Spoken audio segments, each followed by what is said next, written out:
విశాల కార్యక్రమానికి తన ఆర్థిక సౌజన్యాన్ని అందించి చిరంజీవి మధుబాబు శాస్త్రి చేసే అన్ని కార్యక్రమాలు కూడా వెంకటేష్. ఎందుకంటే మా మధుబాబు శాస్త్రి మనసున్న మనిషి, డబ్బున్న మనిషి, ఎక్కడ కాంప్రమైజ్ కాదు. తనికెళ్ళ పడిన మాట చేస్తే ప్రోగ్రామ్ మా మధుబాబు శాస్త్రి చేయాలి అంటే ఇది వాడి సత్కార సభలా చాలా మా అబ్బాయి వయసు అబ్బాయి ఏదైనా మధుబాబు శాస్త్రి అందిస్తూ గుర్తుశుద్ధంగా మా వెంకటేష్ పొందాలి. థ్యాంక్ యూ గురువు గారు. సో ఈ వేదికలను అలంకరించినటువంటి పెద్దలందరికీ కృతజ్ఞతలు. ఈరోజు బాలు గారి జన్మదిన సందర్భంగా బాలు పాట మా గాయని గాయకులు అందరికీ, ముఖ్యంగా ఈరోజు శర్మ గురువు గారు లాంటి వ్యక్తులు ఈ స్టేజ్ మీద నేను కూడా పక్క నుండి నాకు ఒక భాగ్యం కలిగింది. ఎందుకంటే మహానుభావులను గొప్ప గొప్ప వ్యక్తులను కొన్ని చోట్ల చూస్తుంటాం, మనం తక్కువ చోట్ల కలుస్తుంటాం. ఈరోజు బాలు గారిని కూడా చిన్నప్పటి నుంచి ఎన్నో పాటలు వింటూ పెరిగిన వాళ్ళం, నేను కూడా పెరిగినవాడిని. సో ఒక ఇంట్రెస్ట్తో ఏ రోజైనా అనుకోలేదు అంటే ఇలాంటి ప్రోగ్రామ్స్ చేస్తాము కలుస్తాము అని. బట్ ఈరోజు లేరు. అయినా బాలు నోట ఏదైతే పాట వచ్చిందో అలాంటి పాటలు ఇక్కడ ఎంతో మంది గాయని గాయకులు తన స్వరంతో ఈరోజు కొన్ని వందల వేల లక్షల మందిని ఇన్స్పైర్ చేస్తూ మోటివేట్ చేస్తూ ఒక ఆనందాన్ని ఉత్సాహాన్ని ఇస్తున్న ప్రతి ఒక్కరికి పేరు పేరున కృతజ్ఞతలు. ఆయుషేంద్రియ ప్రతిష్ఠ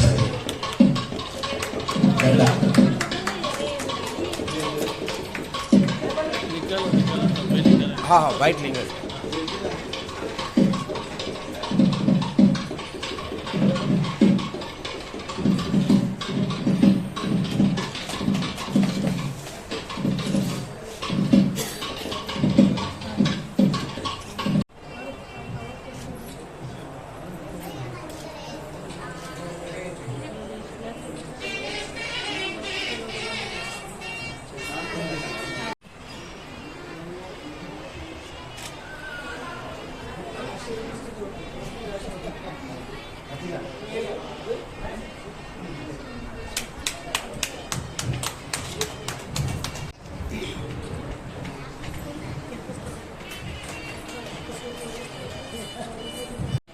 ఎన్నో చేయాలి. అందరికి హ్యాపీగా మీకు మీకు మీకు శాలువా దండ. శ్రీనివాస్ ఆయన ఇప్పుడు group one officer, ITI college principal.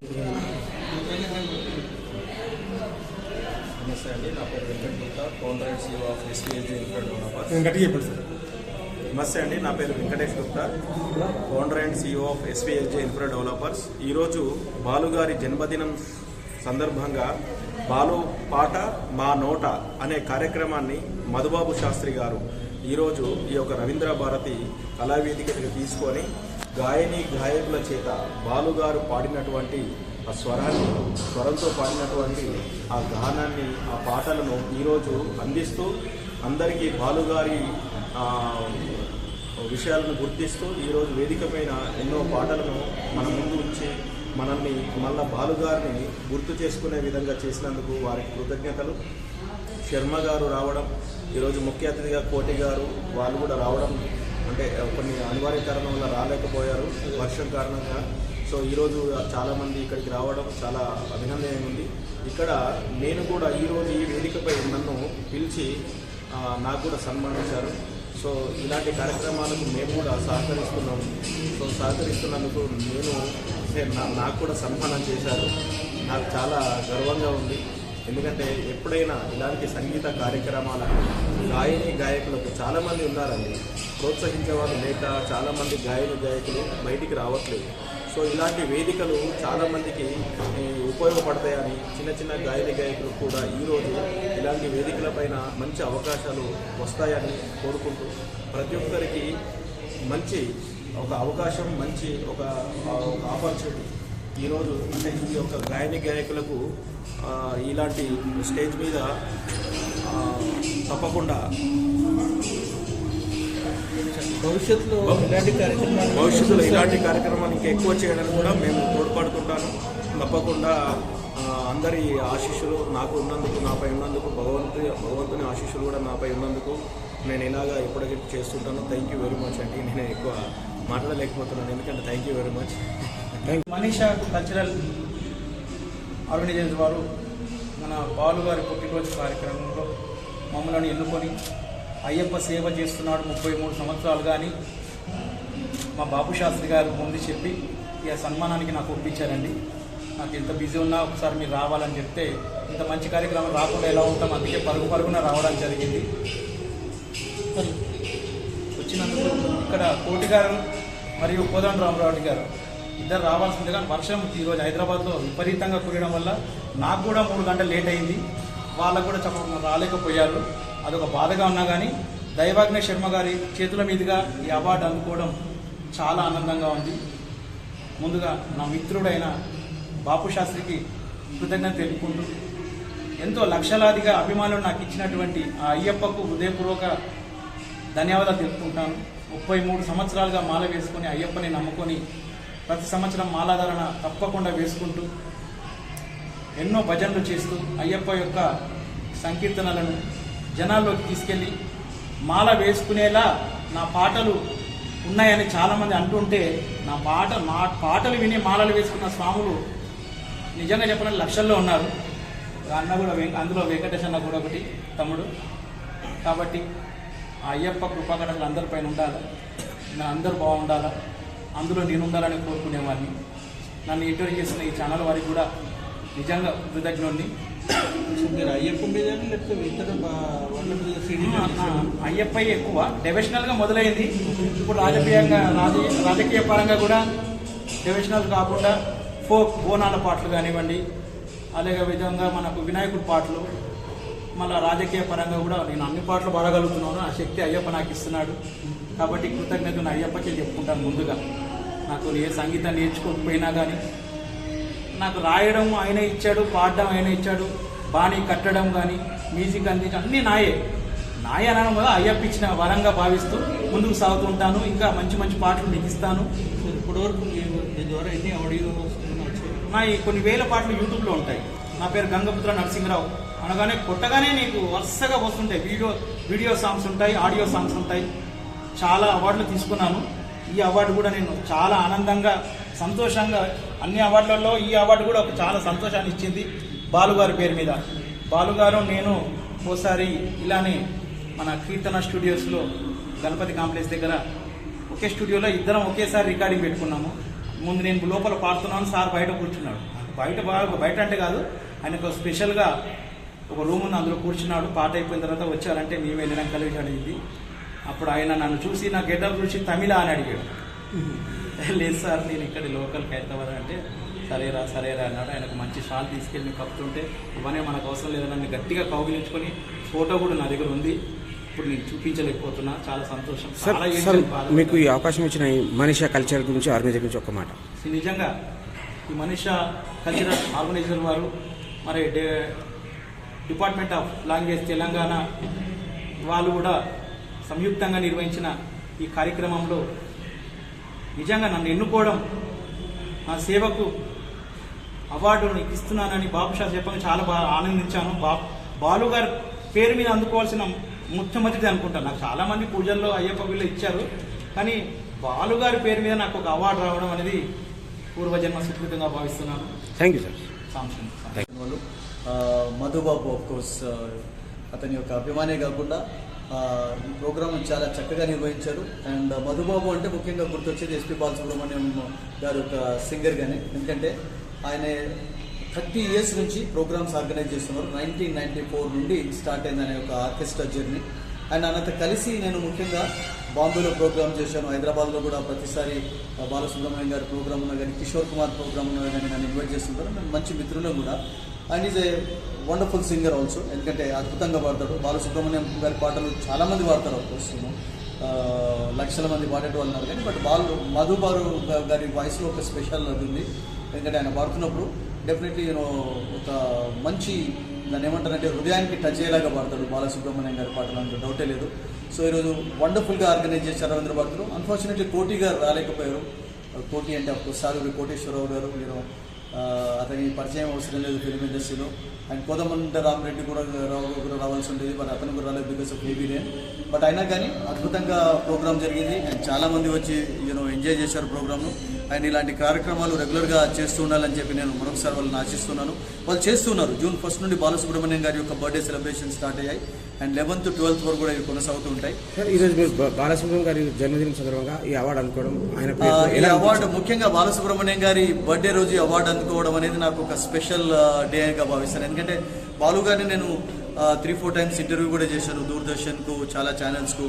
And 2 hours మాట్లాడినటువంటి అవి కూడా ఉన్నాయి. అండ్ 2014లో నేను సెకండ్ టైం కలిసినప్పుడు I still remember PV Narasimha Rao గారి కుమారుడు పివి రాజేశ్వరరావు గారి ఇంట్లో ఒక స్టూడియో ఉండేది. ఆ స్టూడియోలో ఒక సాయిబాబా ఆల్బమ్ చేసేటందుకు వచ్చినప్పుడు బాలు గారిని నేను ఫస్ట్ టైం కలిసాను. అండ్ అప్పుడు ఐ స్టిల్ రిమెంబర్ ఈ planted kiss on my four head. Actually ఇప్పటికీ ఆ ఫోటోగ్రాఫ్ కూడా నాకు ఉంది, స్పెషల్ దానిగా నేను పెట్టుకున్నాను.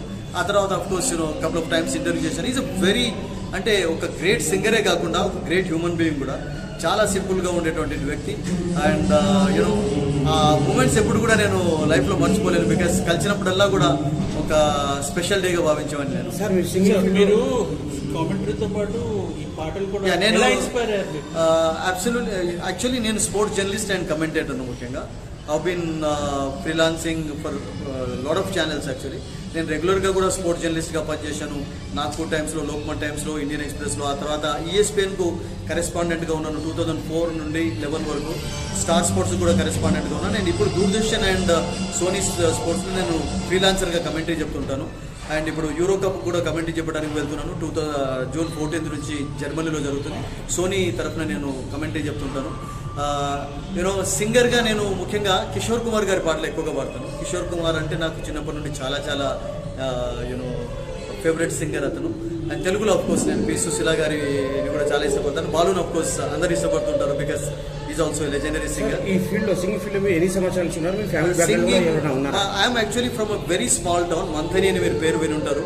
ఇప్పుడు శ్రీధర్ బాబు గారు అక్కడి నుంచే వచ్చారు ఐటీ మినిస్టర్గా. అండ్ శ్రీధర్ బాబు గారు కూడా నా మంచి మిత్రుడు. తర్వాత మేమిద్దరం కలిసి కూడా క్రికెట్ ఆడాం. మా రిలేషన్ కూడా, రిలేషన్ అనేది పక్కకు పెట్టి is a good friend of mine. And Sripada Rao గారు స్పీకర్గా ఉన్నప్పుడు కూడా కిషోర్ కుమార్ పాటలు అంటే శ్రీపాదరావు గారు కూడా చాలా ఇష్టం. మీరు గతంలోకి వెళ్ళి 2000 కంటే ముందు ఏమైనా అసెంబ్లీ షో చూసినట్లయితే మానా జనాబునే పుకారానా అనేటువంటి పాట కిషోర్ కుమార్ పాట పేయింగ్ గెస్ట్లో ఆయన ప్రతిసారి కూడా వాడేవాడు. So my father was a teacher, మా మదర్ హౌస్ వైఫ్. అండ్ మా బ్రదర్స్ ఇద్దరు కూడా జర్నలిస్ట్లే, నాతో కమెంటరీ కూడా చెప్తారు మా చిన్న బ్రదర్. అండ్ మా సిస్టర్స్ అందరూ well settled. I'm from a very small town Manthani. And అక్కడ నుండి చాలా మంది జర్నలిస్టులు వచ్చారు, చాలా మంచి మంచి ఆర్టిస్టులు కూడా వచ్చారు. అండ్ ముఖ్యంగా పివి నరసింహారావు గారి యొక్క పొలిటికల్ కెరియర్ కూడా అక్కడ నుంచి స్టార్ట్ అయిందని చెప్పి చాలా తక్కువ మందికి తెలుసు. First was elected MLA from Manthani. ఆ తర్వాతనే సెకండ్ టైం ఎలక్ట్ అయినప్పుడు చీఫ్ మినిస్టర్ ఆఫ్ ఆంధ్రప్రదేశ్ కూడా అయ్యాడు 70s లో. And we all know the history, rest is the history. తర్వాత ప్రైమ్ మినిస్టర్ ఆఫ్ ఇండియా కూడా అయినారు. మీరేమైనా చెప్పగలరా? It's a wonderful organization. ముఖ్యంగా చూడండి, చాలా ఆర్గనైజేషన్స్ ఎలా ఉంటాయంటే కొన్ని కమర్షియల్గా ఉంటాయి, అంటే మనీ కొరకు చేసే ఆర్గనైజేషన్. ఇది అలా కాదు, ఇది ప్యాషన్ తోటి జస్ట్ పబ్లిక్ను ఎంటర్టైన్మెంట్ చేయడానికి ఒక అంటే స్టార్ట్ చేసినటువంటి సంస్థ. అండ్ ఇటువంటి సంస్థకు సపోర్ట్ చేయడానికి అందరూ ముందుకు రావాలి. బికాస్ ప్యాషన్ తక్కువ మందిలో ఉంటుంది, కమర్షియల్ ఇంట్రెస్ట్ అనేది చాలా మందికి ఉంటుంది. బట్ ఇది అలా కాకుండా ముఖ్యంగా వాళ్ళు చిన్న చిన్న ప్రోగ్రామ్స్ అయినా పెద్ద పెద్ద ప్రోగ్రామ్స్ అయినా, అంటే క్రౌడ్ ఉన్నా లేకున్నా కానీ జనరల్గా వాళ్ళు ఆర్గనైజ్ చేస్తుంటారు. అంటే మ్యూజిక్ను దాన్ని ఏమంటారంటే కొనసాగించేందుకు పబ్లిక్లో ఇంట్రెస్ట్ కల్పించడానికి ఇటువంటి ప్రోగ్రామ్స్ రెగ్యులర్గా ఆర్గనైజ్ చేస్తారు. ఇక్కడ కాకుండా ఇంకా వేరే విదేశాలు కూడా? నేను అమెరికా రెగ్యులర్గా 4-5 years నుంచి వెళ్తున్నాను. 2008 నుండి అమెరికా వెళ్ళడం ప్రోగ్రామ్స్కు. ముఖ్యంగా అమెరికాలో మైనర్ లీగ్ క్రికెట్ స్టార్ట్ అయినప్పుడు నాకు రేడియో నైరావాల్ నాకు అవార్డు ఇచ్చి అప్పుడు కమెంటరీ కూడా చెప్పించారు. అండ్ లాస్ట్ ఇయర్ కూడా నేను మేజర్ లీగ్, మైనర్ లీగ్ వెళ్ళాను. అండ్ ఈ సంవత్సరం అన్ఫార్చునేట్లీ వరల్డ్ కప్కు వెళ్ళలేకపోయాను, ఎందుకంటే నాకు బికాస్ అదర్ కమిట్మెంట్స్ ఉండడంతో. సో దుబాయ్లో నేను రెగ్యులర్గా ప్రోగ్రామ్ చేస్తుంటాను. సో ఈ 2 countries ఎవ్రీ ఇయర్ నేను వెళ్ళి ప్రోగ్రామ్ చేస్తుంటాను. డిసెంబర్లో ముఖ్యంగా ఒక కాలేజ్ వాళ్ళు, బిట్స్కిలా పిలానీ కాలేజ్ వాళ్ళు నన్ను ఒక 10-15 years నుంచి నన్ను రెగ్యులర్గా ఇన్వైట్ చేస్తున్నారు. అక్కడ ఎవ్రీ ఇయర్ ఒక స్పోర్ట్స్ పర్సన్ ఇన్వైట్ చేస్తుంటారు. దాంట్లో భాగంగా సైనా నెహ్వాల్, పివి సింధు, తర్వాత మరడోనా, సానియా మిర్జా వీళ్ళందరినీ కూడా తీసుకుపోవడం జరిగింది. అండ్ అందరూ కూడా గెస్ట్గా కూడా వచ్చారు అక్కడ. సో ఎవ్రీ ఇయర్ వాళ్ళు ఒక గెస్ట్ తీసుకొని వెళ్తుంటారు. ఆ guest thank you sir. Last week sir మీ అందరికి మీ ఇంత అందంగా ఉన్నారు, సింగర్లు ఎవరు లేరు, దీనికి రహస్యం ఏంటి? యంగ్ లుకింగ్ కానీ I'm not as young as people think, but actually నేను ఇలా యంగ్ గా ఉండడానికి ఒక వండర్ఫుల్ క్వశ్చన్ అడిగాను. వెరీ హ్యాపీ, మంచి కాంప్లిమెంట్. దానికి కారణం ఏంటంటే మ్యూజిక్ హృదయంగా అంటే హృదయపూర్వకంగా వినేవాళ్ళు ఎవరైతే ఉంటారో, దట్టు కిషోర్ కుమార్ లాంటి పాటలు, ఘంటసాల లాంటి పాటలు, బాలసుబ్రహ్మణ్యం గారి పి సుశీల పాటలు విన్నట్లయితే ఎవ్రీబడి విల్ బి యంగ్ అండి. అబ్సల్యూట్లీ. ఎందుకంటే మీరు చూడండి, కిషోర్ కుమార్ బాలసుబ్రహ్మణ్యంలో ఉన్న ఒక ప్రత్యేకత ఏంటంటే, మీరు ఏ పాట విన్నా కానీ యంగ్ జనరేషన్స్ కూడా అట్రాక్ట్, అంటే ఒక జనరేషన్ అనేది కాదు, వాళ్ళు they have son for every generation. So అందుకనే వాళ్ళ ప్రోగ్రామ్స్ రెగ్యులర్గా జరుగుతుంటాయి. And that is actually the secret of my energy. That is the secret of my agility actually. Thank you sir. Media మిత్రులకి అందరికీ నమస్కారం. నా పేరు మధుబాబు శాస్త్రి. నేను గాయకుడిని, స్వరకర్తని, తర్వాత ఈవెంట్ మేనేజర్ని. బాలసుబ్రహ్మణ్యం గారి పాటలు, ఆయన దేవుడైతే ఆయన భక్తుని నేను.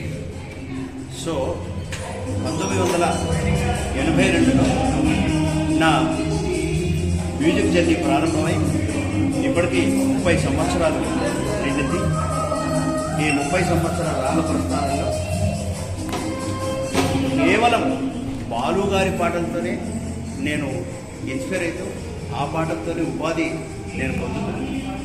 వారి చేత ఒక 40 పాటలు పాడించే సంగీతంలో నా స్వరకంలో పాడించే భాగ్యం దొరికింది. అందరూ గాయకులందరూ కూడా బాలసుబ్రహ్మణ్యం పాటలు పాడుతూ అద్భుతమైన ప్రతిభ కనపరుస్తున్న గాయకులు ఉన్నారు మన 2 రాష్ట్రాల్లో. కానీ 2008 సంవత్సరంలో నేను బాలుగారి పాటల్ని 24 గంటల పాటు బాలుగాను బాపు గాత్రం పేరిట అద్భుతమైన కార్యక్రమం చేసి బాలసుబ్రహ్మణ్యం గారితో ప్రశంసాపత్రం పొందిన ఒక చిన్న గాయకుడు. ఈ 30 సంవత్సరాల నా వ్యవధిలో 3 సంవత్సరాల క్రితం మహాగురు కోటి గారు, మా గురు కోటి గారు నాకు పరిచయం అయ్యి 30 సంవత్సరాల స్నేహితాన్ని ఆయన అందించారు, గురుపదేశం అందించారు. వారి ఇన్స్పిరేషన్తోనే ఈ ప్రోగ్రాం చేస్తున్నాను ఇప్పుడు. అలాంటి మహానుభావుడు మన తెలుగు రాష్ట్రాల్లో అలాంటి చక్కటి సంగీత దర్శకులు దొరకడం, వాళ్ళ శిష్యులు ఎంతమందో ఉన్నారు. ఆస్కార్ అవార్డు పొందిన రెహమాన్ గారు, మణిశర్మ గారు, దేవిశ్రీ ప్రసాద్ గారు, వీళ్ళందరూ ఒక ఎత్తు అయితే నన్ను తమ్ముడుగా స్వీకరించడం ఆయన ఒక ఎత్తు. కాబట్టి సినిమాలో మ్యూజిక్ చేశాను, నేను స్వయంగా నేను మ్యూజిక్ చేశాను. మీ అందరి ఆదరణ పొందడమే నా ఆశ, నా ఆకాంక్ష. ఈరోజు ఎంతమంది పార్టిసిపేట్ చేశారు సార్? గెస్ట్లు కానివ్వండి, సింగర్స్ కానివ్వండి. సింగర్స్ ఈరోజు ఒక 16 మంది సింగర్స్. ఇవాళ బాలుపాట మానోట, ఇవాళ నిన్ననే బాలసుబ్రహ్మణ్యం జన్మదినం జరిగింది. మాకు వేదికలు దొరకక ఇవాళ తెలంగాణ భాషా సాంస్కృతిక సేవా సంస్థ మమ్మల్ని ఆదరించి ఇవాళ మాకు ప్రిన్సిపల్ సెక్రటరీ గారు శ్రీమతి శైలజ రామయ్య గారు మరియు హరికృష్ణ గారు మాకు అవకాశం ఇచ్చి మమ్మల్ని ఎంకరేజ్ చేస్తున్నారు. మీ అందరి ఆధారపణ పొందడమే మా ఆశ, మా ఆశ. ఇద్దరికి బాలు పురస్కారం అందజేశాం. ఇవాళ ఒక 200 మందికి అన్నదానం చేశాం. Super, very nice. Thank you very much. Sir, ఈరోజు మనీషా కల్చరల్ ఎన్ని సంవత్సరాల నుంచి? 2001లో నా సంస్థ ప్రారంభం చేసి ఇప్పటికి 24 సంవత్సరాలు అయింది. వచ్చే జూలై మాసంలో 30 సంవత్సరాల 12 గంటల నిర్విరామ గానయజ్ఞం చేయబోతున్నారు. మీడియా మిత్రులతో సహకరించి నెక్స్ట్ ఎలాంటి కార్యక్రమం? 11-12 కూడా 30 సంవత్సరాల రాగ ప్రస్థానంలో 2 కార్యక్రమాలు చేస్తున్నాం. మొదటి రోజు 12వ తారీఖున ఇది కూడా ఆల్ వాయిసెస్ తీసుకొని రికార్డ్ బ్రేక్ చేయబోతుంది. సార్, ఇంత వర్షంలో ఇంత గ్రాండ్ సక్సెస్ అయింది. ప్రతి ఒక్కరు మీ ఆర్గనైజేషన్కి, మీ మనీషా కల్చర్కి మెచ్చుకున్నారు. How do you feel about this ఈ సక్సెస్? సంతోషం. ప్రేక్షకులు దేవుళ్ళు. ప్రేక్షకుల దేవుళ్ళ ఆదరణతోనే ఇంతమంది హీరోలు కానివ్వండి, విలన్లు కానివ్వండి, మా గాయకులు కానివ్వండి, వాళ్ళు ఉంటేనే గాయకులు. వాళ్ళు పాటలు వింటేనే ఇంత ప్రజాదరణ పొందుతున్నాయి. మేమంతా పాడగలుగుతాం. నా సంస్థ ద్వారా అంటే గొప్పని చెప్పుకోకూడదు. నా సంస్థ ద్వారా చాలామంది గాయకులు, ఇప్పుడు సునీత గారు చాలా చక్కటి ఇన్స్పిరేషన్. 2001 సంవత్సరంలో మా ప్రారంభ కార్యక్రమాన్ని తను వచ్చి పాడింది. గీతామాధురి గారు 2008లో నాతో పాడారు. ప్రణవి చాలా చక్కగా పాడింది. మాళవిక బాంబే ప్రోగ్రాం వచ్చింది. అందరూ కూడా నా దగ్గర పాడిన గాయకులు అందరి శుభాకాంక్షలు నా మీద ఉన్నాయి. ఇంకా ముందుకెళ్ళి సినిమాలు ఇంకా చేస్తాను. మీ అందరు ఆశిస్తున్నారు. Thank you very much. Super sir, thank you.